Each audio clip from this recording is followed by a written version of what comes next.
In the grim darkness of the far future, there is only war, and within that war, there is only servitude. Freedom, that ancient word whispered in forgotten tongues, has become nothing more than a cruel jest echoing through the void between stars. To speak of liberty in the Imperium of Man is to utter heresy, for freedom itself is the greatest lie ever told to humanity. The truth is far simpler, far more terrible. We are all slaves. Every breath drawn in service to the Golden Throne, every prayer muttered in fear-soaked darkness, every step taken on 10,000 worlds across the galaxy, all of it is bondage. The chains that bind us are not merely forged of iron and ceramite, but woven from oaths sworn in blood, debts inherited from birth, and vows that stretch across generations like funeral shrouds. Consider the newborn child, slick with amniotic fluid, drawing their first breath in the recycled air of a Hive Manufacturum. Before their eyes have focused, before their lungs have learned to cry, they are already bound. Their name is entered into ledgers older than memory, their blood type catalogued, their genetic markers filed away in archives that stretch beyond comprehension. They do not choose their fate, it chooses them, as it chose their parents, as it chose their grandparents back through bloodlines that have known nothing but service for millennia uncounted. The child will grow to understand that choice is an illusion, a phantom concept from an age of darkness and ignorance. They will learn that their hands exist to serve, their minds to obey, their souls to burn bright in the Emperor's name before being consumed utterly. This is not cruelty, this is necessity. This is the price of humanity's survival in a galaxy that hungers for their extinction. From the towering spires of hive cities to the rad-scarred wastelands of forge worlds, from the endless fields of agriplanets to the bone-deep mines of asteroid colonies, the same truth echoes: we are bound because we must be. Without chains, humanity would scatter like ash before the solar wind.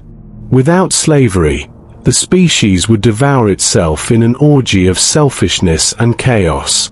But routine never lasts in the Imperium, and even the deepest truths must be examined in the light of daily suffering.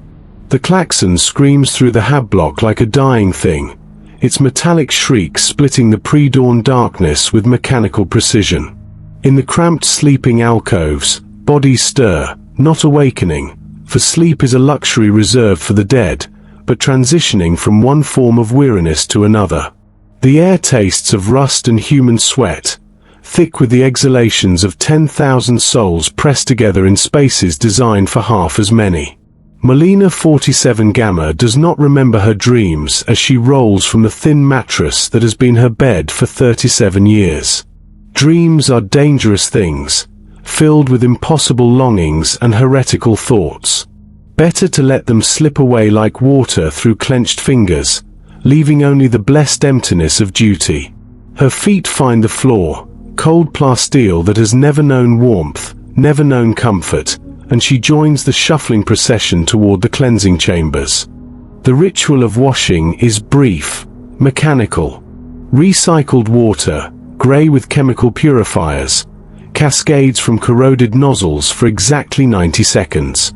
Long enough to remove the worst of yesterday's filth, not long enough to waste precious resources on comfort. The soap burns against the skin, harsh alkaline compounds that strip away oil and hair and hope with equal efficiency.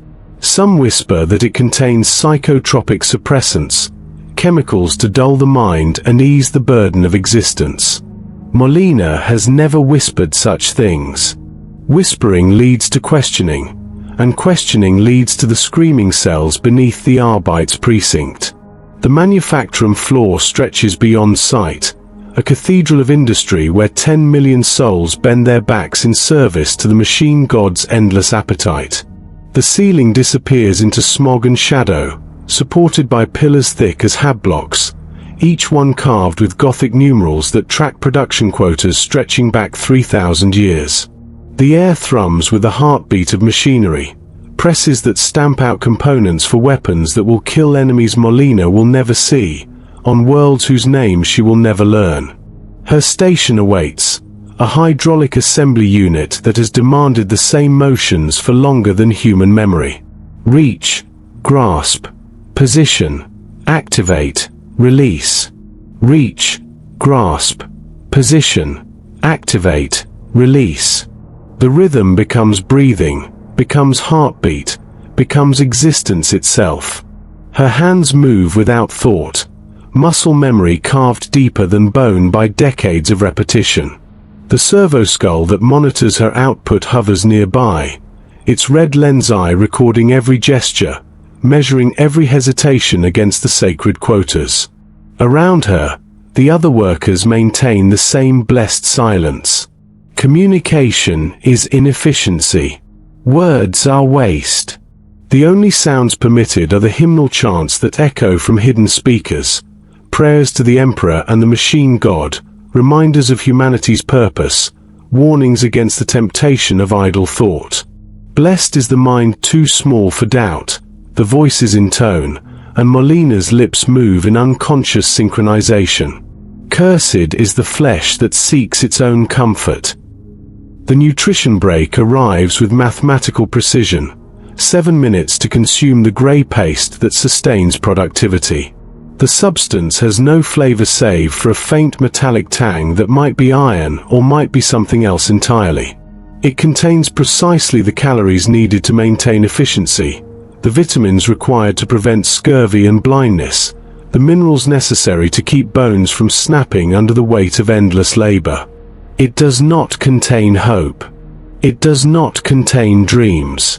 Such things are not listed in the nutritional specifications approved by the Departamento Munitorum. Some workers eat in small groups, sharing the whispered gossip that passes for conversation in this place.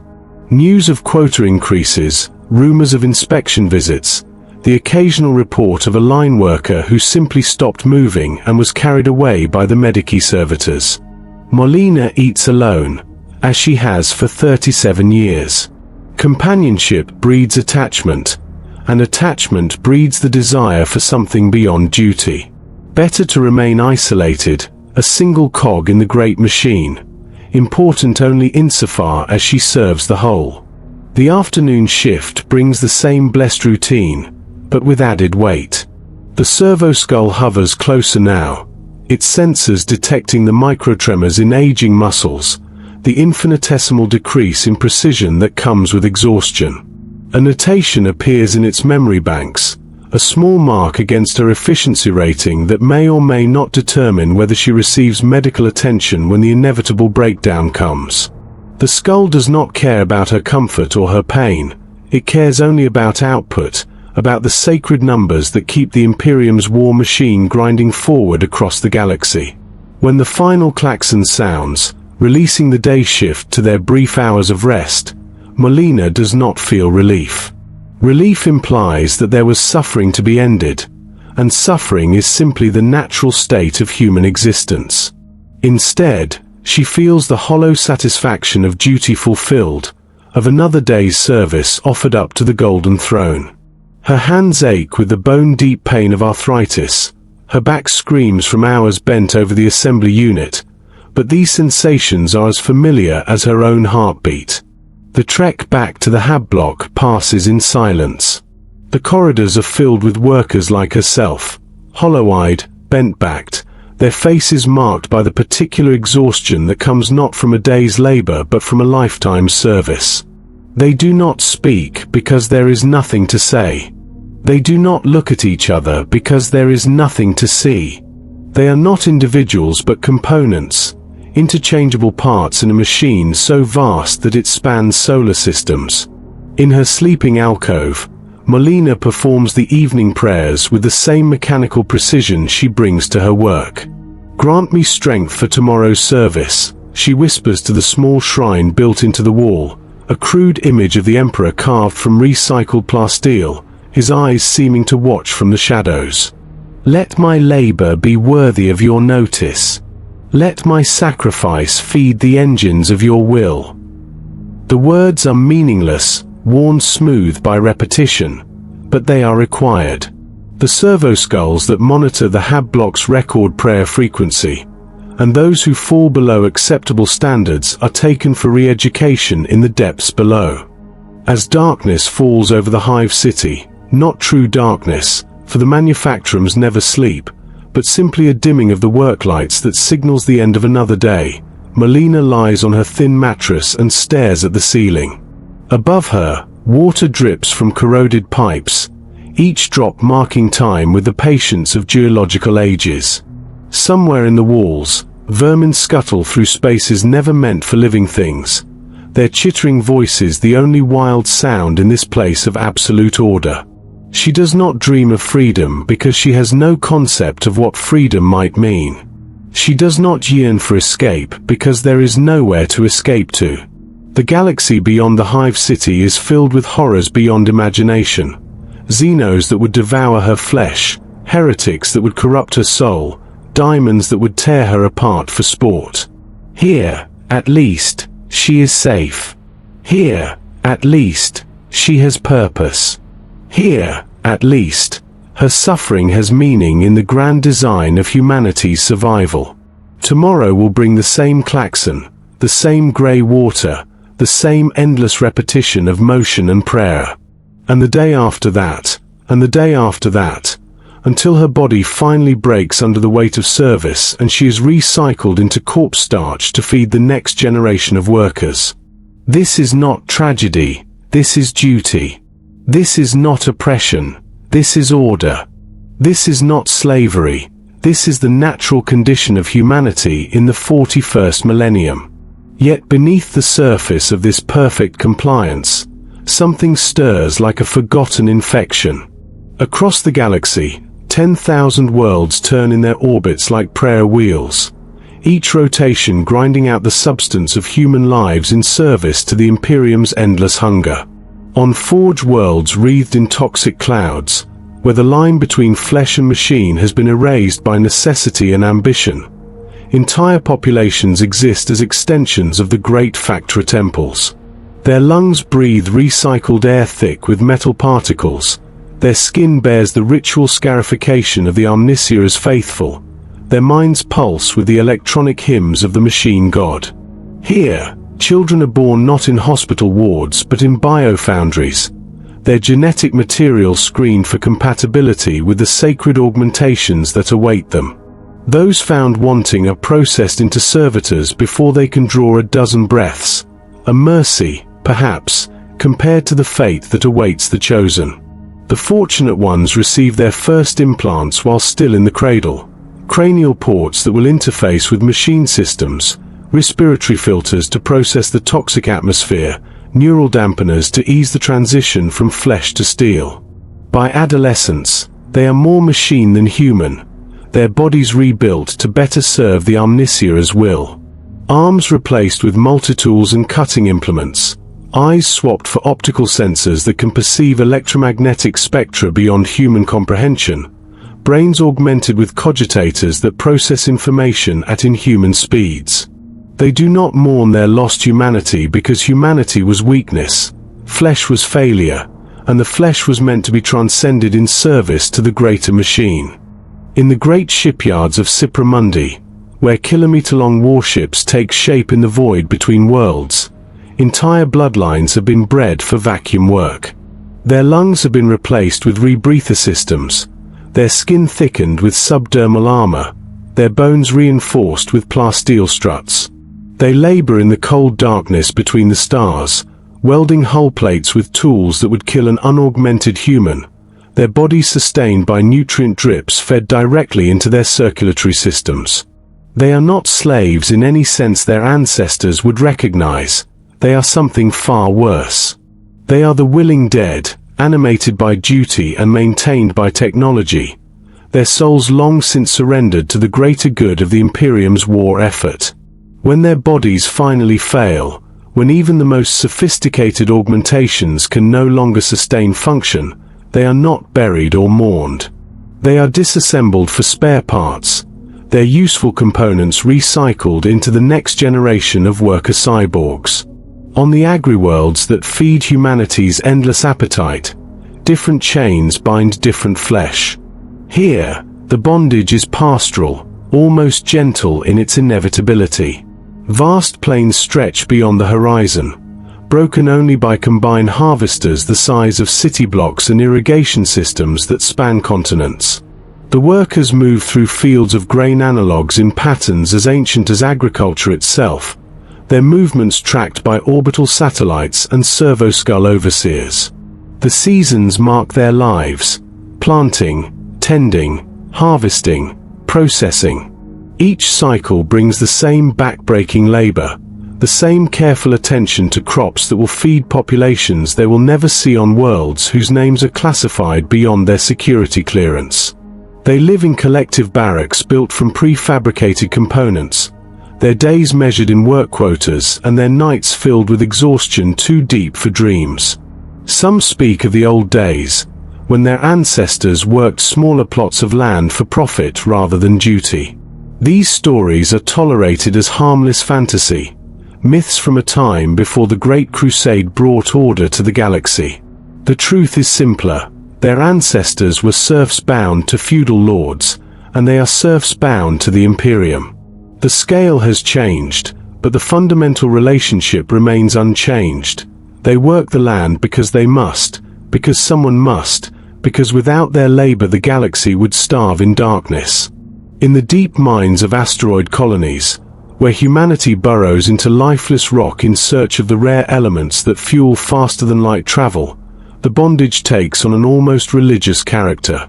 The miners descend into shafts that penetrate kilometers into barren stone, their headlamps cutting through darkness that has never known the touch of any star. They work in shifts that last for days, sleeping in cots built into the tunnel walls, their bodies sustained by stimulants and their minds numbed by the constant vibration of drilling equipment. The air they breathe is recycled through filters older than their grandparents, thick with rock dust and chemical vapors that leave permanent scarring in their lungs. Water is rationed with mathematical precision, enough to prevent dehydration, not enough to wash away the accumulated grime of months underground. They emerge to the surface only for mandatory medical examinations, blinking in the harsh light of whatever sun dominates their particular asteroid's orbit, their skin pale as fungus from years spent in artificial twilight. But perhaps most terrible of all are the penal colonies, where the Imperium sends those who have transgressed against its infinite laws. Here, crime becomes a resource, punishment becomes productivity, and suffering becomes the primary export. The prisoners work until they die, in chemical processing plants that burn through human life with industrial efficiency, in rad waste reclamation facilities where life expectancy is measured in months rather than years, in the great strip mines that devour entire continents in search of precious ores. They are not criminals in any meaningful sense of the word. Some spoke words deemed seditious by local arbitrators. Others failed to meet their production quotas for too many consecutive months. A few committed the ultimate heresy of questioning why their children must serve in the same factories that claimed their parents and grandparents. Their crimes are bureaucratic infractions, administrative failures, moments of human weakness in a system that demands mechanical perfection. Their sentences are life, not because their crimes warrant such punishment, but because the infrastructure of punishment has become too valuable to abandon. Entire star systems depend on the labor of the condemned, their economies built around the efficient processing of human desperation into useful materials. To release these prisoners would be to admit that the system itself might be flawed, and such admission is the one crime that can never be forgiven. What seemed like isolated pockets of exploitation reveals itself as something far more systemic, far more terrifying. In the deepest warrens of each hive city, in the forgotten spaces between official maps and bureaucratic oversight, something persists that the Imperium's architects never intended to create, the faintest ember of human hope. It flickers in whispered conversations between workers during the brief minutes between shifts. It glows in the crude shrines built not to the Emperor but to half-remembered saints whose names have been struck from official records. It burns in the eyes of those who dare to ask the question that defines heresy. Why must it be this way? The hope is not organized. It has no leadership, no manifesto, no grand design for evolution. It is simply the stubborn refusal of the human spirit to accept that suffering is the only truth, that bondage is the only possible existence. In the depths of Hive Tertius, a worker named Jacob whispers stories to his children, not the approved tales of imperial glory, but older stories about times when workers kept the fruits of their labor. On Forge World Metallica, a tech adept secretly maintains a data cache containing poems written in binary cant, verses that speak of steel learning to dream. In the grain fields of Ceres Agra Prime, a harvester serf carves tiny wooden figures during her rest periods, each one a memory of her great-grandmother who once owned her own small farm. These are not acts of rebellion, they are acts of remembrance.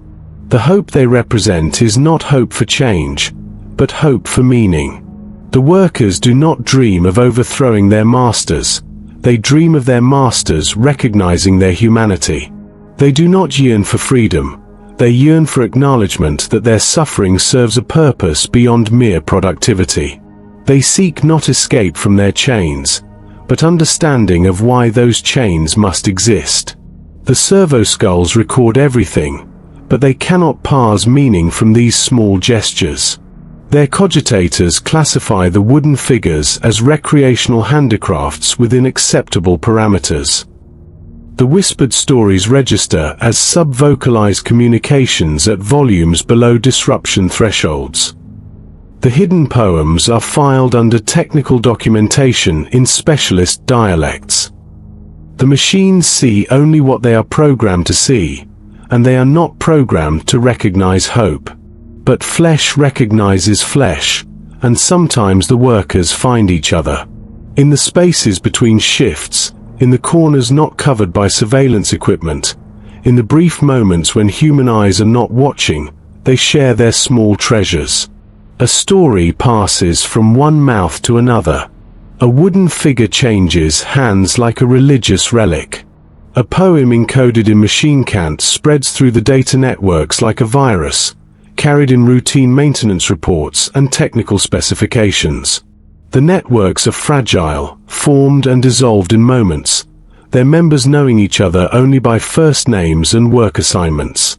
They meet in maintenance shafts during power cycling, in unused storage areas during shift changes, in the few spaces where the Imperium's total surveillance has gaps measured in minutes or meters.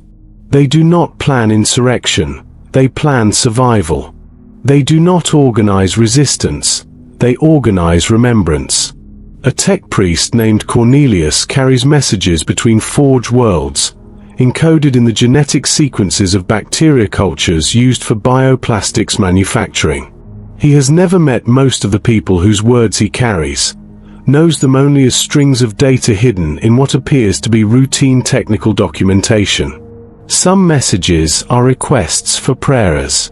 Others are reports of small kindnesses, a supervisor who allowed extra rest periods, an overseer who shared her rations with a sick worker. A few contain what might be called intelligence, warnings about which shifts face increased scrutiny, reports of new surveillance equipment, careful observations of guard rotations and patrol patterns. None of it amounts to anything approaching organized resistance. The participants understand with crushing clarity that they are not building toward revolution, but simply maintaining the possibility that human connections might survive in the spaces between the gears of imperial machinery. They preserve stories not because they believe those stories can change anything, but because they believe that something must be preserved, even if only for a few more generations before the final darkness falls. On Agriworld Demeter, a grain harvester named Thea has spent 15 years collecting seeds from heritage crops, ancient strains of wheat and barley that predate imperial agricultural standardization.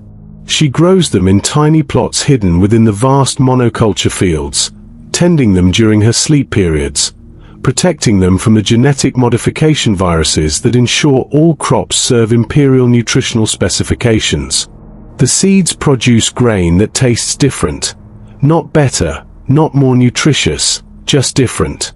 different enough to remind those who taste it that food was once more than fuel, that flavor was once more than efficiency. Her collection is an act of archaeological preservation rather than agricultural rebellion. She knows that if discovered, the seeds will be destroyed and she will face re-education or worse. She tends them anyway, driven by something she cannot name, a need to maintain proof that alternatives once existed, even if they can never exist again. In the deep mines of asteroid Sigma 7, workers have developed a complex system of tunnel tapping that allows communication across kilometers of rock. The codes are built from mining rhythms, disguised as the normal sounds of excavation and processing. Messages travel slowly through the asteroid's body, warnings about unstable geological formations, reports of equipment failures, sometimes just acknowledgements of existence. "We are here," the messages say. "We remember who we were before the darkness." The conversations are not seditious. Workers report safety hazards to prevent cave-ins that would claim dozens of lives. They share technical innovations that improve efficiency and reduce injuries. They coordinate rest periods to ensure that exhaustion does not lead to fatal accidents.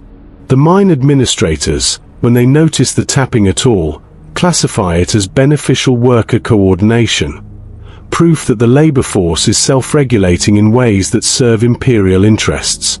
But hidden within the practical communications are other messages. Memories of surface worlds, stories about families separated by imperial conscription, fragments of songs that have no place in the official hymnals. These messages carry no call to action, no plan for escape or rebellion.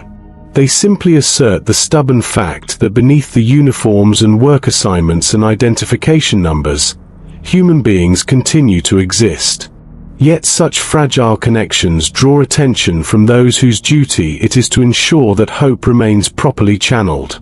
The punishments begin not with violence but with bureaucracy, the Imperium's most insidious weapon. Productivity reports show microscopic decreases in efficiency. Surveillance data indicates patterns of behavior that deviate from optimal work algorithms. Quality control assessments reveal products that meet specifications but lack the machine precision that marks truly faithful service. To the untrained eye, these might seem like statistical noise, random fluctuations in the vast datasets that track human productivity across the galaxy. But the Adeptus Mechanicus employs specialists whose entire existence revolves around detecting such patterns. Actuaries of human misery, their augmented minds process terabytes of behavioral data searching for the subtle signatures that indicate unauthorized hope. They work in chambers deep within the bowels of hive cities, their bodies sustained by nutrient feeds while their consciousness merges with cogitator networks that span star systems. They do not sleep, do not dream, do not remember their own names. They exist only to identify deviation and recommend correction. When the reports reach the local Arbeits precinct, they are cross-referenced against genealogical records, employment histories, and psychic screening data stretching back 7 generations. Patterns emerge like constellations of guilt, workers whose great-grandparents were flagged for ideological inconsistency, family lines that show recurring instances of productivity variance, bloodlines marked by the faintest traces of unauthorized creativity. The investigation spreads like a plague through the social networks that connect the workers, following threads of conversation and shared experience with mechanical thoroughness. Overseer Mal then receives his orders on a data slate whose encryption keys change every nanosecond. The instructions are precise, clinical, delivered in the emotionless prose of imperial bureaucracy. Implement correctional protocol Theta 7 on designated personnel. Maintain production quotas during enforcement action. Submit compliance reports at specified intervals. The list of names that follows contains 63 individuals spread across 17 work shifts, not enough to seriously impact manufacturing output, but sufficient to serve as an example for the remainder of the workforce. The arrests happen during the shift change, when corridors are filled with workers moving between assignments and the chaos provides cover for what must appear to be routine security operations. Arbeits enforcers in full riot gear emerge from concealed positions, their faces hidden behind breathing masks that filter out emotion along with toxic atmospherics.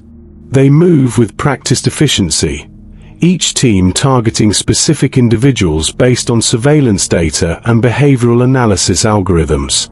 Jacob is taken while telling his daughter about her grandmother's garden, a moment of parental tenderness recorded by audio pickups hidden in the ventilation system. The enforcers allow him to finish his story before placing the neural cuffs around his wrists, a small mercy that feels more terrible than outright brutality. His daughter watches with eyes that have already learned not to show surprise or grief, her face assuming the blank expression that marks proper imperial citizenship. Thea is arrested in her hidden seed garden, surrounded by the heritage crops that represent 15 years of careful cultivation. The Arbeits burn the plants with chemical accelerants that turn organic matter into ash without damaging the soil, efficiency even in destruction. They do not explain her crime because explanation implies that alternatives to crime exist. They simply process her through the system like any other form of industrial waste. Cornelius is taken during a routine data transfer, his augmented consciousness extracted from the Forge World's network and stored in a containment matrix that will preserve his mind for interrogation. His physical body is placed in a Medici facility where servoskulls monitor his vital signs while tech adepts work to decode the bacterial cultures he has been using to carry messages. The process will take months, perhaps years, as each genetic sequence is analyzed for hidden meaning. The remaining workers watch as their colleagues disappear into the enforcement system, their faces carefully blank, their hearts carefully empty. They do not protest because protest would mark them for the next round of corrections. They do not weep because tears are a waste of bodily resources that could be better spent in service to the Imperium. They simply return to their assigned tasks with the mechanical precision that marks proper citizenship, their movements perhaps a fraction more efficient than before. But the corrections are not simply about removing troublemakers, they are about education. The arrested workers are not killed because death would waste valuable resources. Instead, they are processed through re-education facilities that represent the Imperium's ultimate expression of mercy, the complete removal of the capacity for unauthorized thought. The process begins with isolation, weeks spent in cells barely large enough for a human body, where the only stimulation comes from recorded sermons that play at volumes just below the threshold of physical pain. The words become a constant presence, seeping into consciousness through repetition and exhaustion. Blessed is the mind too small for doubt. Cursed is the flesh that seeks comfort. Sacred is the suffering that serves the Emperor's will. Sleep is controlled by chemical dispensers that release sedatives and stimulants according to patterns designed to break down natural biorhythms. Meals arrive at irregular intervals, sometimes consisting of nothing but water, sometimes providing more nutrition than a body can process. The irregularity is deliberate, uncertainty breeds dependence, and dependence breeds compliance. The interrogations, when they come, are almost gentle. Confessor Valdris speaks in soft tones about the nature of duty and the corrupting influence of hope. He does not threaten violence because violence implies that the subject retains enough individuality to fear for their well-being. Instead, he offers understanding, forgiveness, even sympathy for the weakness that led to their current situation. "You were not evil," he explains to Jacob as electrostimulators map the neural pathways associated with memory and emotion. "You were simply confused. The stories you told your daughter came from a place of love, but love without proper guidance becomes selfishness. Selfishness leads to deviation. Deviation threatens the unity that keeps humanity alive in a hostile galaxy." The confession process takes weeks. during which subjects are encouraged to examine every moment of their lives for signs of ideological contamination. They learn to identify the thoughts and feelings that led them astray, to understand how their small acts of hope represent betrayals of the billions who depend on their obedience. By the end, they beg not for release but for the chance to serve more faithfully, to demonstrate their understanding of why their punishment was necessary. The truly dangerous ones, those whose hope runs too deep to be safely extracted, disappear entirely. They are not killed because killing implies that they were once human enough to die. Instead, they are processed into servitors, their brains wiped clean and repurposed to operate machinery that requires human-level intelligence but not human-level consciousness. They become living tools, their bodies maintained by automated systems while their minds serve the Imperium with perfect, thoughtless efficiency. The others, those whose re-education succeeds, return to their work assignments transformed. They move with mechanical precision, speak only when spoken to, show no trace of the unauthorized emotions that once flickered behind their eyes. Their productivity increases by measurable percentages, their compliance scores reach optimal ratings, and their presence serves as a constant reminder to their colleagues of what awaits those who allow hope to take root in their hearts. Jacob returns to his hab block after 6 months of correction, his face bearing the subtle scarring that marks neural adjustment procedures. His daughter runs to greet him, but he regards her with the distant benevolence of a supervisor evaluating a work unit.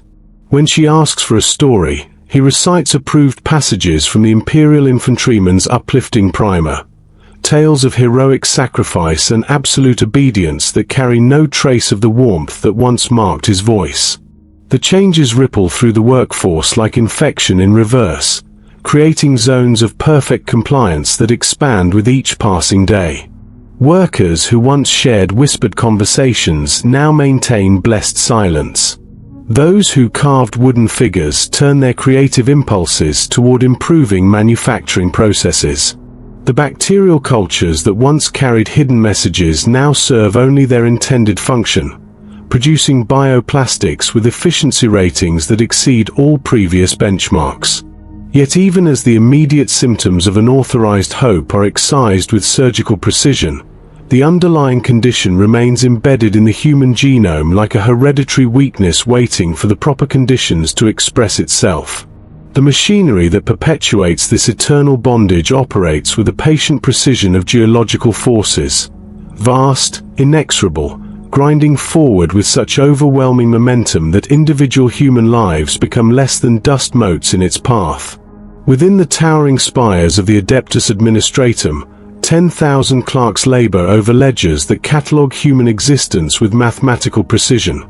Birth rates calculated to maintain optimal population densities, death rates projected to prevent resource overconsumption, productivity indices that measure the exact value of each human life in terms of manufacturing output and imperial service. Scriptor Quintus has spent 47 years transcribing population records for subsector Ultima 7, his augmented eyes scanning endless columns of names and numbers while his mechanical fingers tap out entries on a keyboard worn smooth by decades of use. He does not know the humans represented by these statistics. To him, they are simply data points in equations that determine resource allocation across 17 star systems. Birth 7, 342, 891. Death 6, 891, 047. Net population increase 451, 844. Recommended adjustment increase food production quotas by 2.3%. Implement housing construction protocols in designated urban zones. The numbers possess their own terrible beauty, forming patterns that reveal the hidden structure of human civilization across the galaxy. Population pyramids that show the optimal distribution of age cohorts for maximum productivity. Genetic diversity indices that track bloodline purity and identify populations suitable for specialized breeding programs. Mortality curves that predict exactly how many workers will die from industrial accidents, malnutrition, and despair in any given solar year. Deaths that are not tragedies but actuarial certainties factored into production schedules with the same precision used to calculate machine wear rates. Each entry in the great ledgers represents decisions made by human beings who will never see the faces of those affected by their calculations. Imperial Governor Mocchetti authorizes the construction of new hab blocks based on population projections that show optimal density rates for maintaining social stability. The blocks will house 50,000 workers in spaces designed for 30,000. But the overcrowding falls within acceptable parameters for preventing both revolt and resource waste. The suffering this will cause is quantified, measured, and filed away as a necessary cost of imperial efficiency. Adept Biologicus Kren processes genetic screening reports that determine which bloodlines will be permitted to reproduce and which must be sterilized to prevent the spread of undesirable traits. The traits in question are not physical deformities or hereditary diseases, but psychological characteristics. Excessive creativity, tendency toward independent thought, capacity for forming emotional attachments that might interfere with duty.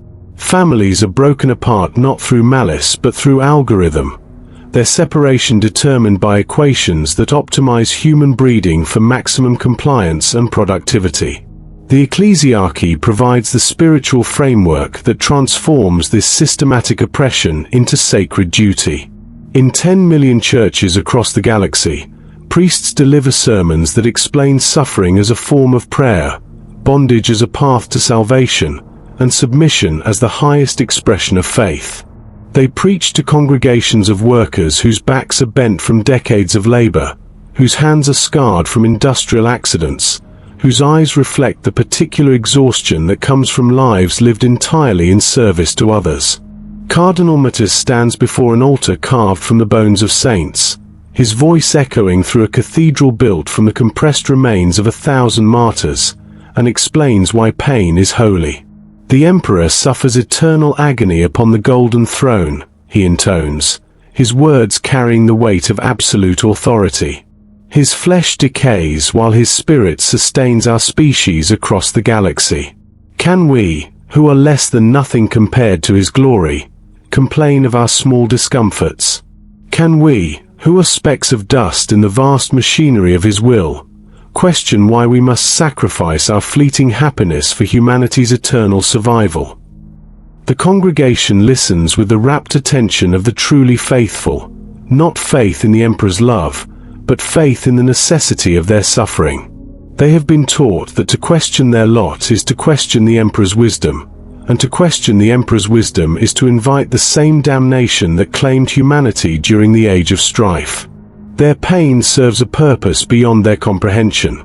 It maintains the psychic resonance that allows the Emperor's will to reach across the galaxy, binding humanity together in shared sacrifice and common purpose.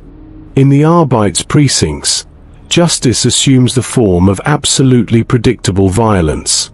Judge Cassandra processes cases with mechanical efficiency.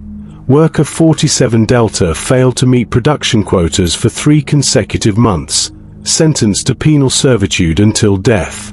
Citizen Tertius was found in possession of pre-imperial literature. Mandatory neural reconditioning followed by servitor conversion. Family Unit Gamma 7 reported suspicious behavior by their neighbors, commendation and increased ration allocations as reward for proper civic duty. The law is not concerned with innocence or guilt because such concepts imply that alternatives to the current system exist. Instead, it focuses on deviation and correction, identifying behaviors that threaten optimal social function and applying precisely calibrated responses designed to prevent recurrence. The sentences are not punishments but treatments, medical procedures performed on the body politic to excise cancerous elements before they can metastasize into full rebellion. Judge Cassandra does not consider herself cruel. Cruelty implies emotion, and emotion has no place in the application of imperial justice. She is simply an instrument of necessity, a human component in a legal system designed to maintain the social stability upon which humanity's survival depends. When she sentences a worker to death for the crime of asking why his children must labor in the same toxic factories that killed their grandparents, she feels no satisfaction and no remorse. She feels only the quiet efficiency that comes from performing one's assigned function with perfect precision. The system's true horror lies not in its cruelty but in its absolute coherence. Every component serves the whole, every individual sacrifice contributes to humanity's collective survival, every act of oppression prevents a greater catastrophe. The clerks who process population statistics, the priests who sanctify suffering, the judges who dispense mechanical justice, all of them genuinely believe that they serve humanity's highest good, and by the logic of their universe, they are correct. The alternatives to imperial bondage are not better systems but extinction. Beyond the borders of human space, Xenos races wait with weapons that can sterilize entire star systems in minutes. Within human territory, chaos cults work to corrupt souls and summon diamonds that would devour reality itself. The galaxy is hostile to human life in ways that make imperial oppression seem merciful by comparison. At least under imperial rule, humanity survives. At least the species continues. At least the children born in bondage will live long enough to serve their purpose before they die. But even within this perfect system of control, voices emerge that carry an authority beyond question, beyond appeal, voices that speak not as servants of the machine but as its very essence. The Thunderhawk gunship descends through the poisoned atmosphere of Hive World Mortalis like a falling star wrapped in ceramite and ceramite, its engines screaming hymns of war that drown out the industrial noise rising from 10 billion souls laboring in darkness. The craft bears heraldry older than the Imperium itself, the crimson fist of the Blood Angels, marked with battle honors that span 10,000 years of warfare across the galaxy. Its arrival transforms the landing pad from a utilitarian piece of infrastructure into a shrine, as every human within sight falls to their knees in reflexive reverence. Brother Captain Erasmus emerges from the craft's armored belly like a vengeful deity taking physical form. His power armor towers 3 meters above the cowering masses, its surface bearing scars from weapons that could level city blocks and battles that reshaped the face of worlds. The skull-faced helmet regards the assembled crowd with lenses that have witnessed the death of empires, while servo-skulls circle overhead broadcasting his words to every voxcaster and audio pickup across the Hive City. Citizens of Mortalis, his voice thunders through artificially enhanced vocal cords, each word carrying the weight of absolute authority. I bring greetings from the Chapter Master and the blessing of our Primarch Sanguinius, martyred in service to the Emperor and humanity. I come not as conqueror but as protector, not as master but as servant, servant to a duty that transcends individual desire, individual comfort, individual life itself. The crowds pressed against the security barriers do not cheer because cheering implies joy, and joy is inappropriate in the presence of such terrible purpose. Instead, they maintain the reverent silence that marks proper imperial citizenship, their faces turned upward like flowers seeking the light of a sun that might burn them to ash. Many weep, not from sadness but from the overwhelming presence of something greater than themselves, something that validates their suffering by witnessing it with eyes that have seen the very worst the galaxy can offer. You labor, the Space Marine continues, his words echoing through hab blocks where millions pause in their work to listen. You suffer. You sacrifice everything for a future you will never see, for children who will know only bondage, for a species that gives you nothing but pain in return for your service. And in this, you are holy. In this, you are blessed beyond measure. In this, you serve a purpose that makes the deaths of worlds seem insignificant by comparison. He gestures with gauntleted hands toward the Hive City's towering spires, where production never ceases and the lights never dim. Every bolt you forge becomes part of a weapon that will slay humanity's enemies. Every prayer you whisper adds to the psychic chorus that sustains the Emperor's will across impossible distances. Every day you endure in bondage is a day that humanity survives in a galaxy designed for our extinction. Your chains are not proof of oppression, they are proof of purpose. Your suffering is not meaningless, it is the most meaningful thing that has ever existed. The Space Marine's presence transforms the very air around him, charging it with the weight of absolute conviction. When he speaks of duty, he speaks from 10,000 years of experience in the Emperor's service. When he speaks of sacrifice, he speaks as one who has given up everything human about himself in service to something greater. When he speaks of the necessity of bondage, he speaks with the authority of one who has seen what happens to human worlds where order breaks down and individual desire replaces collective purpose. I have stood on worlds where humans tried to live as individuals rather than components in the great machine of imperial civilization, he continues, his voice carrying across the Hive city like the tolling of funeral bells. I have seen the mass graves that mark such experiments, the burned cities that testify to the failure of freedom, the orbital bombardment scars that show what happens when humanity loses sight of its purpose. Freedom is not liberation. Freedom is death. Choice is not a gift. Choice is a curse that leads inevitably to chaos and extinction. Behind him, the other Space Marines of his kill team stand in perfect formation, their bolters held at ceremonial angles that speak to ceremonies older than recorded history. Each warrior represents centuries of warfare, their very existence proof that individual humanity can be transcended in service to something greater. They have fought enemies that could tear apart reality with their bare hands, witnessed the birth and death of empires, served the Emperor with a devotion so pure that it has burned away every trace of doubt, fear, or hope for personal happiness. Some among you whisper of freedom, Brother Captain Erasmus says, his helmet sensors scanning the crowd for micro-expressions of guilt or recognition. Some dream of lives lived for yourselves rather than for the species. Some imagine that your suffering could end without ending humanity itself. These are not evil thoughts, they are human thoughts, natural products of minds that have not yet learned to see beyond the boundaries of individual existence. But they are thoughts that lead to damnation, and it is my duty to explain why. The Space Marine's words carry the weight of absolute truth because he embodies absolute truth, truth purified of doubt, refined through 10 millennia of warfare, tested against every horror the galaxy can produce. When he speaks of the necessity of suffering, he speaks from direct experience with the alternatives. When he explains why freedom leads to extinction, he cites specific worlds where he has walked through the rubble of failed human civilizations.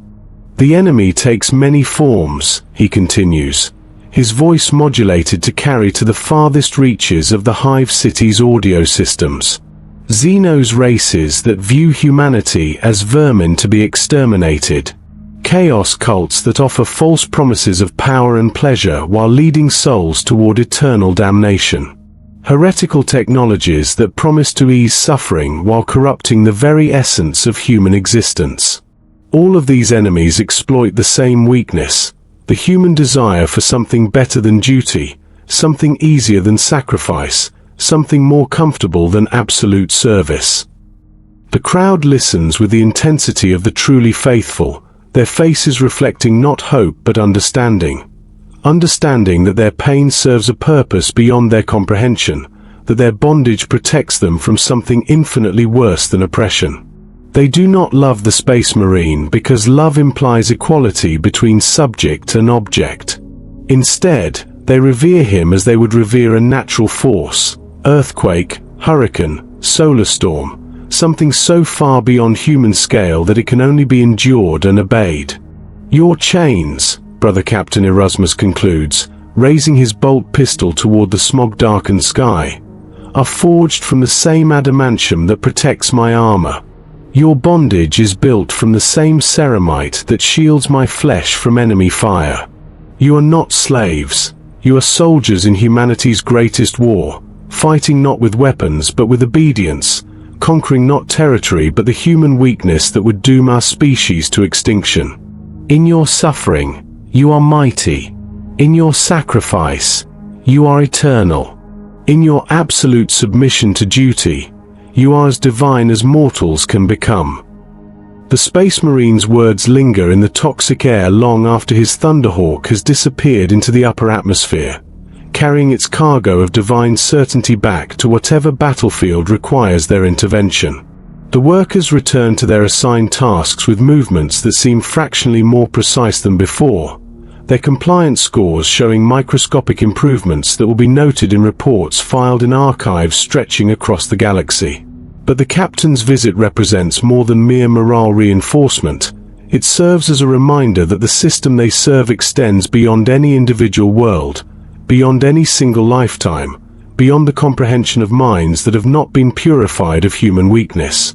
The Space Marines themselves are products of the same system, chosen as children and transformed through processes that make industrial bondage seem gentle by comparison.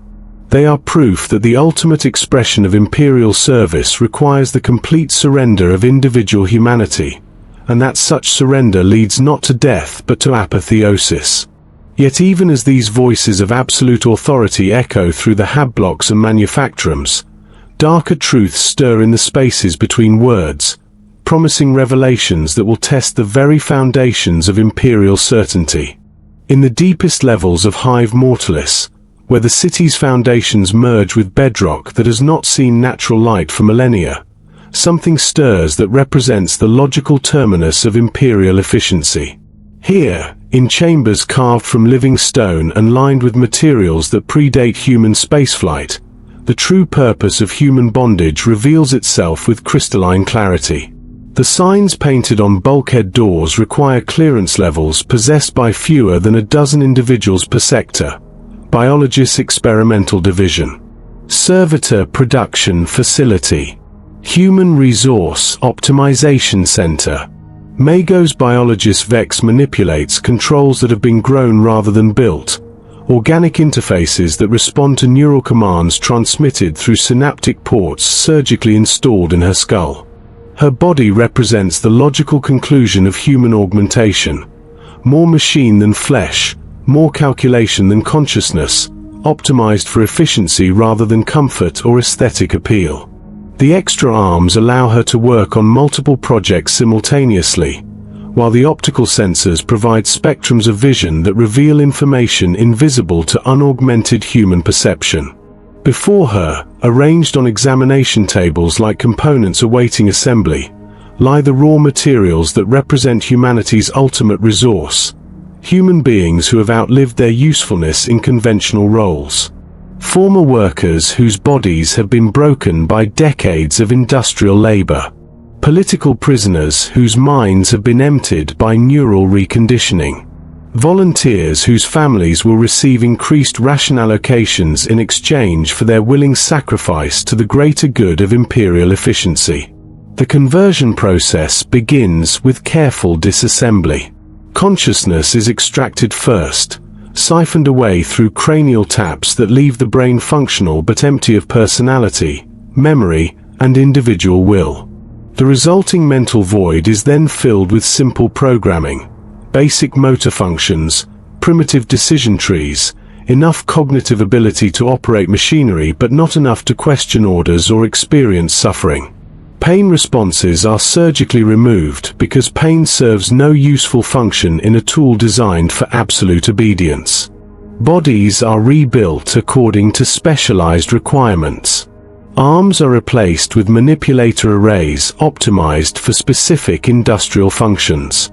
Legs are shortened and reinforced with titanium struts for workers who will spend their existence crawling through maintenance tunnels. Respiratory systems are augmented with filtration apparatus for those destined to labor in toxic environments that would kill unprotected humans within minutes. The process represents the ultimate expression of imperial mercy. These individuals, who would otherwise face execution or lifetime imprisonment for their failures, are instead granted the opportunity to serve humanity with perfect efficiency until their physical forms finally break down beyond repair. They feel no pain because pain has been surgically removed. They experience no despair because despair requires consciousness. They know no fear because fear is a luxury reserved for those who retain enough individuality to imagine alternatives to their current situation. Servitor Unit 7 Alpha was once a man named Marcus who committed the crime of teaching his son to read books other than approved imperial texts. The reconditioning process removed his memories of family, homeland, and personal identity, replacing them with technical specifications for operating plasma welding equipment in zero-gravity environments. His hands have been replaced with fusion torches that burn at temperatures exceeding stellar cores, while his eyes have been swapped for sensors that can detect structural weaknesses in spacecraft hulls at the molecular level. He works 18 hours per day without rest because fatigue has been eliminated through pharmaceutical enhancement and neural conditioning. His productivity exceeds that of 3 normal human welders while consuming fewer resources than a single unaugmented worker. When his physical form eventually breaks down, his useful components will be harvested and installed in the next generation of servitors while his organic waste is processed into fertilizer for the Hive City's hydroponic gardens. The facility produces thousands of such units each month, each one representing the transformation of humans suffering into pure utility. Former artists become calculation engines for architectural projects. Ex-musicians provide the processing power for audio surveillance systems. Previous teachers are converted into data storage units for technical manuals and procedural documents. Their individual talents, once sources of unauthorized creativity and potential deviation, are channeled into forms that serve the Imperium's needs with mathematical precision. But the true horror of the servitor program lies not in its efficiency but in its necessity. The galaxy contains tasks too dangerous for normal humans, environments too hostile for unprotected flesh, calculations too complex for unaugmented minds. Space hulks must be cleared of alien contamination by beings that can survive in hard vacuum and resist psychic manipulation. Deep core mining operations require workers who can function at pressures that would instantly crush normal humans. Orbital defense platforms need operators who can process targeting data at speeds that would overload organic nervous systems. Each servitor represents a problem solved through the application of human resources to requirements that exceed normal human capabilities. They are not abominations but solutions, answers to questions posed by a galaxy that demands more from humanity than humanity can naturally provide. Their creation is not cruelty but efficiency, the logical result of applying imperial principles to their ultimate conclusion. Magos Vex pauses in her work to review production statistics transmitted directly to her augmented consciousness through data ports that bypass her visual cortex entirely. Monthly output targets have been exceeded by 12.7%, while resource consumption remains within acceptable parameters. Quality control assessments show servitor failure rates declining steadily as improvements in surgical techniques and psychological programming yield more reliable results. The numbers possess their own aesthetic beauty, clean mathematical relationships that describe the transformation of human waste into productive capacity. Each percentage point represents dozens of individuals who have been salvaged from uselessness and converted into tools that serve humanity's greater purpose. The satisfaction she experiences is not emotional but computational, the pleasure that comes from solving complex problems with elegant efficiency. From her laboratory deep in the Hive's foundation, supply convoys carry her products to locations across the galaxy. Servitor units designed for specific tasks are shipped to Forge worlds where they will operate machinery too dangerous for normal humans. Specialized calculation engines are delivered to administratum facilities where they will process data too complex for unaugmented minds. Combat servitors equipped with weapons too powerful for organic operators are transported to war zones where they will fight alongside space marines in battles that determine the fate of entire star systems. Each shipment represents the conversion of human potential into actualized service, individuals who once harbored unauthorized hopes and dreams transformed into perfect instruments of imperial will. Their consciousness, such as it was, has been purified of doubt, fear, and desire for personal happiness. They have achieved the state that all imperial citizens are encouraged to strive toward: absolute obedience, perfect efficiency, and complete dedication to purposes beyond individual comprehension. The galaxy consumes their service as it consumes all resources, efficiently, completely, without waste or sentiment. When they break down, they are repaired if cost-effective or recycled if replacement proves more economical. Their existence validates the system that created them by demonstrating that even the most useless human material can be transformed into something valuable through the application of imperial ingenuity and determination. But such perfect solutions breed their own problems, and in the shadows cast by absolute efficiency, new forms of resistance begin to take shape. The whispers begin in the spaces between efficiency reports, carried through communication networks that exist parallel to official channels but invisible to standard surveillance protocols. They spread through the vast bureaucracy of the administratum like a virus designed specifically to exploit the weaknesses of perfect systems. The assumption that all communication serves official purposes, that all data transfers advance imperial interests, that all human contact reinforces rather than undermines the structures of control. Scriptor Quintus, whose 47 years of faithful service have made him invisible to oversight, discovers the first traces while cross-referencing population statistics with servitor production quotas. The numbers don't align with the precision expected from imperial record-keeping. Small discrepancies that could be explained by administrative error if they appeared randomly, but which show patterns too subtle for accidental occurrence. Missing persons who never appear in official death records. Servitor units whose operational histories contain gaps that suggest deliberate data manipulation. Transport manifests that list cargo masses inconsistent with documented payloads. The discrepancies lead him into databases he has never accessed, archived records that predate his assignment by decades or centuries.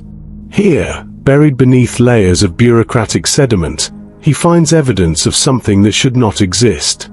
Systematic falsification of imperial records on a scale that suggests coordination between individuals across multiple star systems. The conspiracy, if it can be called that, appears to center around the servitor production facilities, but its tentacles reach into shipping manifests, population registries, and even the sacred genealogical records that track bloodline purity across generations. At first, Quintus assumes he has discovered a chaos cult or Xenos infiltration network, some external force working to corrupt imperial systems from within. But as his investigation deepens, the truth reveals itself as something far more disturbing. The conspiracy consists entirely of loyal imperial citizens, individuals whose dedication to the Emperor's service is beyond question, but who have reached conclusions about the nature of that service that contradict official doctrine. On Forge World Metallica, tech adept Cornelius has spent 2 decades maintaining the bacterial cultures that produce bioplastics for servitor construction. His duties require him to interact with production schedules that detail the conversion of specific human subjects into mechanical components.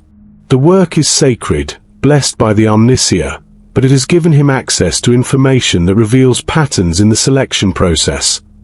Patterns that suggest the servitor program has expanded beyond its official mandate of converting criminals and volunteers into useful tools. The records show families disappearing entire bloodlines marked for elimination not because of criminal activity or genetic defects, but because their psychological profiles indicate susceptibility to unauthorized hope or creativity. Children are selected for conversion while still in their teens, their potential for deviation identified through predictive algorithms that analyze everything from sleep patterns to recreational preferences. The servitor program has become not just a method of resource optimization, but a tool for genetic and social engineering on a species-wide scale. Cornelius begins making subtle modifications to his bacterial cultures, changes too small to affect their official function but sufficient to introduce traceable markers into the bioplastics they produce. The markers are invisible to standard quality control procedures but can be detected by individuals who know what to look for.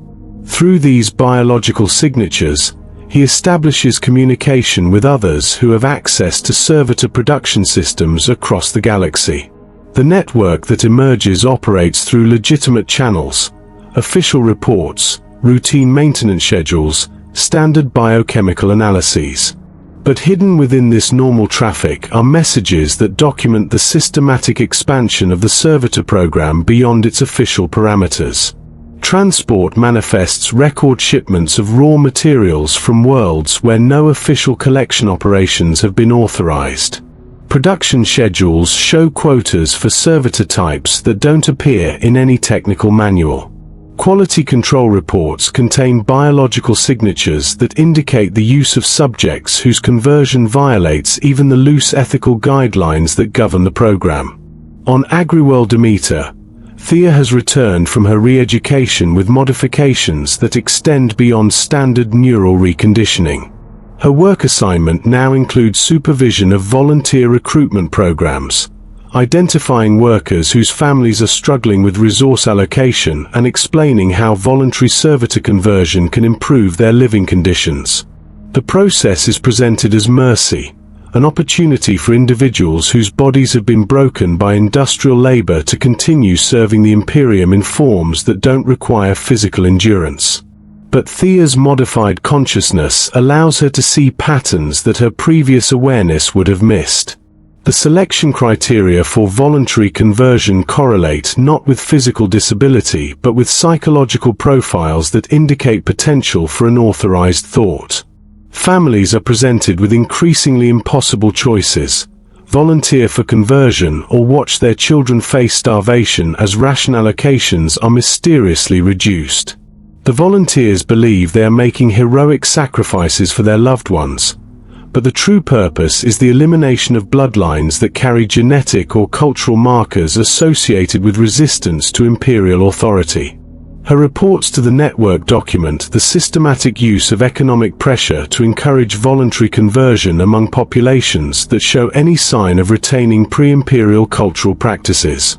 Entire communities that maintain traditional songs, stories, or celebrations find themselves facing resource shortages that can only be relieved through participation in the servitor program.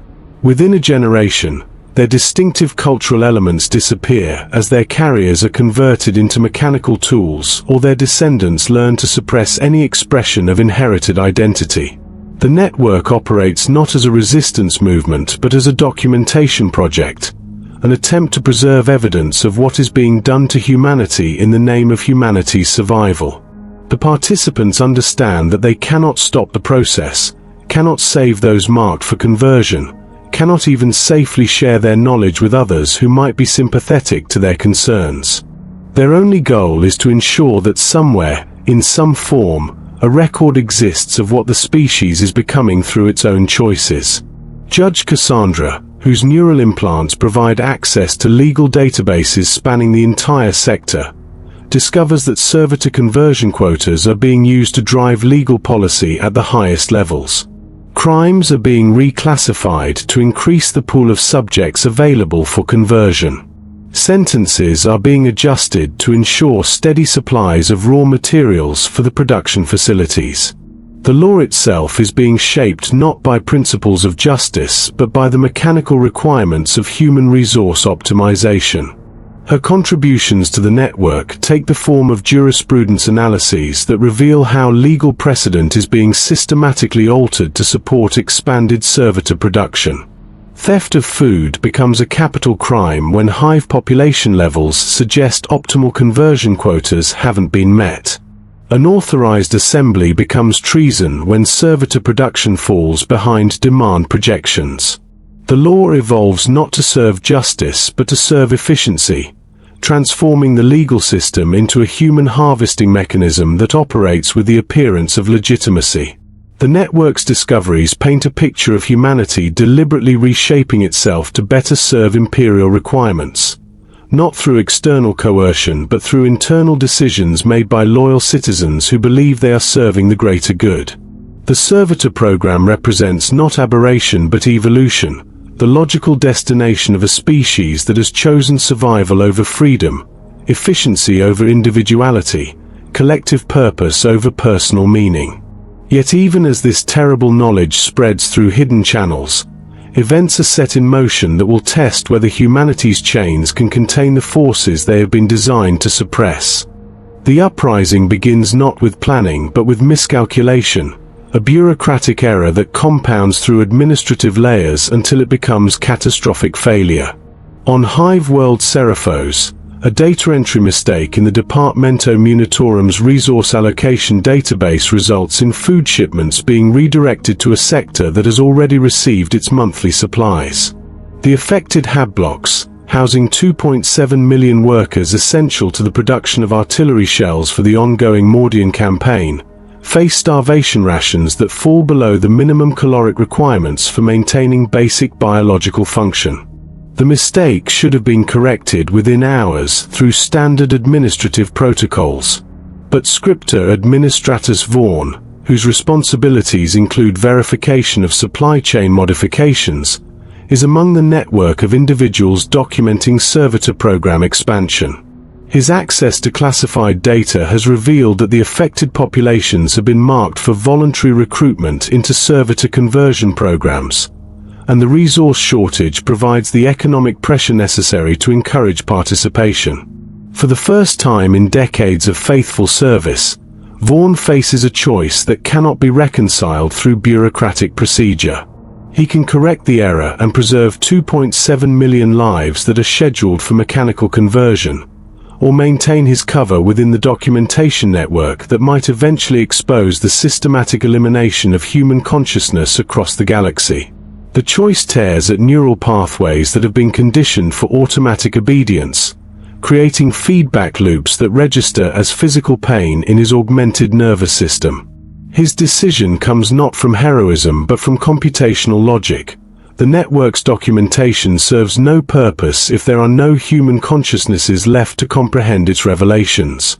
He falsifies correction orders while simultaneously transmitting detailed information about the planned servitor conversion operations to network contacts across 17 star systems. The messages, hidden within routine supply manifests and technical specifications, carry information that will allow the affected populations to understand exactly what choices they face. In Hab Block Tertius 7, the information reaches worker supervisor Malven through bacterial cultures contaminated with Cornelius's biological markers. The organisms carry genetic sequences that, when decoded, reveal not only the true nature of the voluntary recruitment programs but also the systematic expansion of servitor conversion beyond official parameters. The knowledge spreads through the supervisor network with the efficiency of an actual plague. Whispered conversations during shift changes, coded messages tapped through maintenance pipes, hand signals that convey complex information through combinations refined over decades of surveillance evasion. For the first time in their lives, the workers of Seraphos face a choice presented with complete information. They can volunteer for servitor conversion and preserve their families' access to resources, or they can resist and watch their children starve while retaining their consciousness long enough to witness their own eventual conversion anyway. But now they understand that the choice is not between sacrifice and comfort. It is between immediate mechanical death and prolonged organic death, between losing their humanity quickly or slowly. The uprising that follows lacks the passionate fury of traditional revolt. Instead, it possesses the methodical precision of industrial action planned by individuals who understand machinery better than they understand warfare. The workers do not storm the administrative centers or attack the Arbeits precincts. Instead, they systematically shut down the production lines that their labor has maintained for generations. Every assembly station stops in perfect synchronization. Every manufacturing process halts at precisely the same moment. every transportation system ceases function with the coordinated precision of a single vast machine powered down by its own operators. Overseer Mal then finds himself facing empty production floors where 10 million workers should be laboring to meet quotas essential to the Imperium's war effort. The silence is more terrifying than any battle cry because it represents something that should be impossible: coordinated action by individuals who have been conditioned for absolute obedience. His Vox communications with higher authority crackle with confusion and disbelief as reports flood in from across the Hive city. Every major production facility has stopped. Every transportation hub has ceased operation. Every service system has shut down with mechanical precision. The workers have not abandoned their posts. They stand beside their equipment in perfect formation, maintaining the discipline that has been drilled into them since childhood. But their hands remain motionless. Their eyes reflect the particular emptiness that comes from looking directly into the abyss of their own condition, and their voices maintain the silence that has defined their existence for generations. They are not rioting, they are simply refusing to continue, and their refusal carries the weight of absolute finality. The authorities' initial response follows established protocols for dealing with work stoppages and productivity failures. Economic incentives are offered: increased rations, improved living conditions, promotional opportunities for supervisors who can restore order. When these prove ineffective, punitive measures are implemented: ration reductions, overtime requirements, arrests of suspected ringleaders. But the uprising possesses no leadership structure to decapitate, no economic demands to negotiate, no political objectives to satisfy or deny. The workers' demands, when they are finally articulated through spokespersons selected by processes invisible to external observation, are simple enough to be revolutionary. They want to understand exactly what is being done to them, why it is being done, and what alternatives exist. They do not demand freedom because they have no concept of what freedom might entail. They do not seek comfort because they understand that comfort is incompatible with human survival in the 41st millennium. They simply want truth, complete, unfiltered information about their role in the systems they serve and the ultimate purpose of their sacrifice. The request is simultaneously reasonable and impossible. To provide complete truth would require admitting that imperial policy includes the systematic elimination of human consciousness whenever such elimination serves efficiency goals. To acknowledge alternatives would require confessing that the current system represents choices rather than inevitabilities. To explain the ultimate purpose of their sacrifice would mean revealing that their individual suffering serves purposes so vast and terrible that knowledge of them would drive most human minds into immediate insanity. As the standoff continues, production shortfalls begin to ripple through supply chains that span the galaxy. Artillery shells needed for the Mordian campaign remain unmanufactured, threatening defensive operations against an Orc war that could overrun 3 star systems if not contained. Component assemblies for Navy void ships sit incomplete in factories that have fallen silent, leaving patrol fleets operating at reduced capacity in sectors where Eldar raiders probe for weaknesses.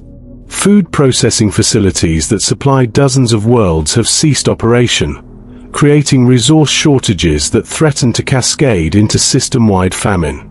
The uprising's success lies not in its ability to fight Imperial forces, but in its demonstration that the system's efficiency depends entirely on voluntary compliance by populations that have never been asked whether they wish to comply. The workers cannot defeat the Imperium's military might, but they can reveal that the military might exists to defend a civilization that functions only because billions of individuals choose to participate in their own oppression. Their strike is not rebellion but withdrawal, a collective decision to stop enabling the machinery that consumes their lives without their informed consent. The response arrives with the inexorable precision of an orbital bombardment, but delivered through channels that make resistance meaningless rather than impossible. The first indication comes through the atmospheric processors that regulate air quality in the hab blocks, subtle alterations to the chemical composition that increase oxygen density while introducing psychotropic agents designed to enhance receptivity to authority.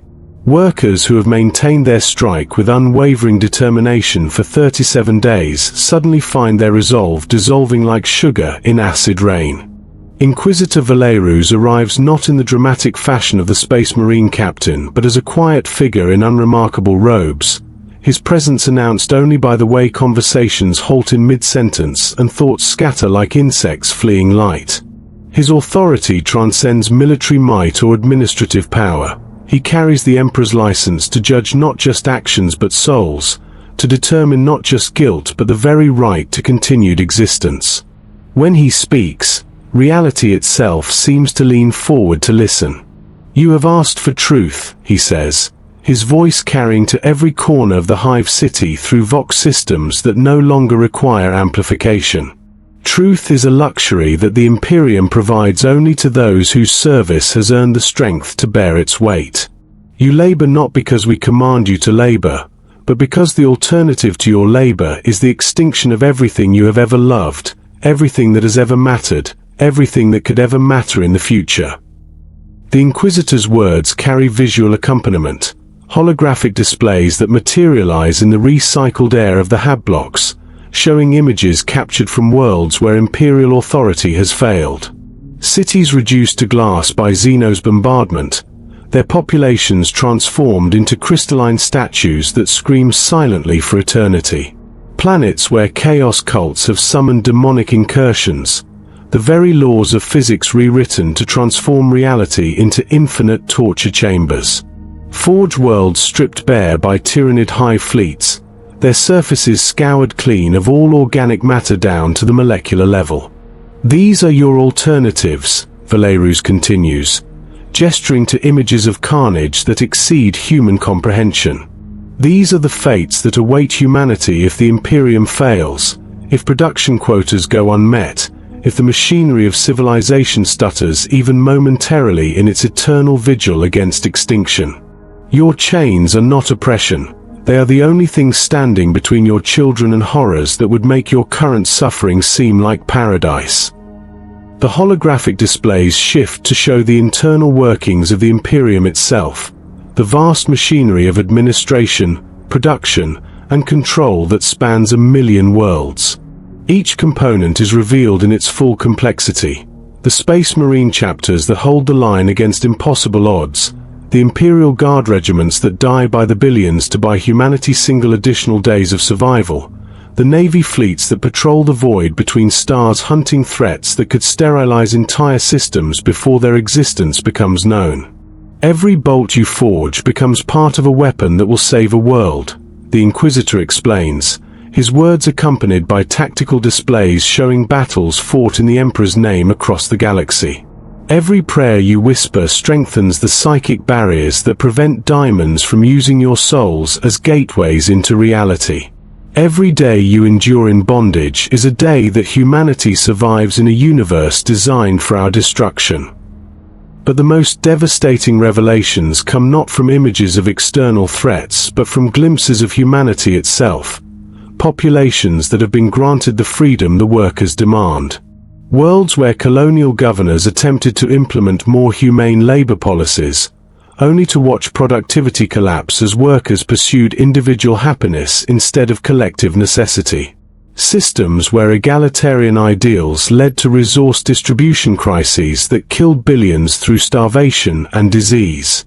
Planets where democratic reforms created political chaos that left them defenseless against external invasion. Freedom is a poison that humanity cannot survive, Valerus states with the finality of mathematical proof. Choice is a luxury that leads inevitably to extinction. Hope for personal fulfillment is a disease that must be excised before it can spread. The workers of Seraphos have asked for alternatives. These are your alternatives. Choose now, with full knowledge of what your choices mean. The images that accompany these words show the systematic conversion of free human populations into servitors after their societies collapsed under the weight of individual liberty. The process is presented not as punishment but as mercy, the transformation of failed experiments in human autonomy into useful tools that can serve the species' survival without the capacity for the destructive emotions that led to their world's downfall. As the holographic displays fade, reality settles back into its normal configurations, but something fundamental has changed in the consciousness of every worker who witnessed the Inquisitor's presentation. They now possess the complete truth they demanded, not just about their own condition but about the entire structure of reality that makes their condition necessary. They understand that their choices are not between slavery and freedom but between conscious cooperation with necessity and unconscious conversion into mechanical compliance. The knowledge spreads through the workforce like a cleansing fire, burning away the last traces of unauthorized hope. Workers return to their stations not in defeat but in enlightenment, their movements possessed of new precision born from complete understanding of their purpose. They labor not because they are forced to but because they choose to, armed with full knowledge of what the alternatives entail. Production resumes at efficiency levels that exceed all previous records. Quality control reports show improvements across every measurable metric as workers apply themselves to their tasks with the dedication that comes from absolute certainty about the necessity of their sacrifice. The uprising has succeeded completely. The workers now possess the truth they demanded and the informed consent that makes their servitude something greater than mere oppression. But the Inquisitor's final gift proves more terrible than any punishment could have been. In providing complete truth, he has revealed that the network's documentation efforts were themselves part of the system's design, a pressure release valve that allows potential dissidents to feel they are preserving some record of humanity's transformation while actually participating in their own more efficient processing. The knowledge that they sought to preserve was always meant to be discovered, understood, and ultimately accepted as proof of the system's necessity. The workers of Seraphos now know everything. They understand that their consciousness will eventually be harvested for mechanical conversion, that their children are being bred for optimal compliance, that their entire bloodline serves purposes beyond their comprehension, and that all of this is not only necessary but represents the highest possible expression of human achievement in a galaxy that offers no gentle alternatives. They return to their labor with the peace that comes from absolute understanding, their movements synchronized not by external compulsion but by shared recognition of truth too terrible and beautiful to resist. The silence that marks their work is no longer the silence of oppression but the silence of prayer, wordless communion with purposes so vast that individual existence becomes meaningless except as components in humanity's ultimate survival. In the end, the brutal reality of slavery in Warhammer 40K reveals itself as something beyond traditional concepts of bondage or freedom. It is the conscious choice made by a species that has looked into the abyss of its own potential extinction and decided that survival at any cost is preferable to noble annihilation. The chains that bind humanity are forged not by external oppression but by the recognition that freedom itself is the ultimate luxury that the species cannot afford. The workers of 10,000 worlds labor in darkness not because they must, but because they choose to preserve something greater than themselves, something that transcends individual happiness or personal fulfillment, something that makes the suffering of billions meaningful in ways that comfort never could be. Their bondage is voluntary because the alternatives have been clearly presented, honestly explained, and consciously rejected by populations that understand exactly what they are sacrificing and why that sacrifice is necessary. In the grim darkness of the far future, there is only war, and in that war, humanity's greatest enemy is not the alien, the mutant, or the heretic, but the seductive whisper that suggests things could be otherwise. The brutal reality of slavery in the 41st millennium is that it is not slavery at all, but the freely chosen path of a species that has learned to love its chains because those chains are the only thing holding reality together. And in that terrible love, that conscious embrace of necessary suffering, humanity finds not freedom but something far more precious. The certainty that their pain has meaning, that their sacrifice serves purposes beyond comprehension, and that their willing bondage is the highest expression of love that mortals can offer to a universe that demands everything and promises nothing in return.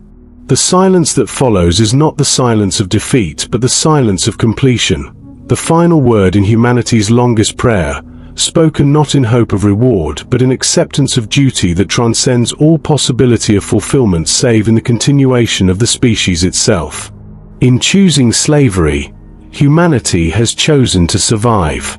In embracing bondage, they have embraced eternity. In surrendering freedom, they have achieved the only victory that matters in a galaxy where victory is measured not in joy but in the simple, terrible fact of continued existence. And so the work continues, as it always has, as it always will, world without end, in the Emperor's name.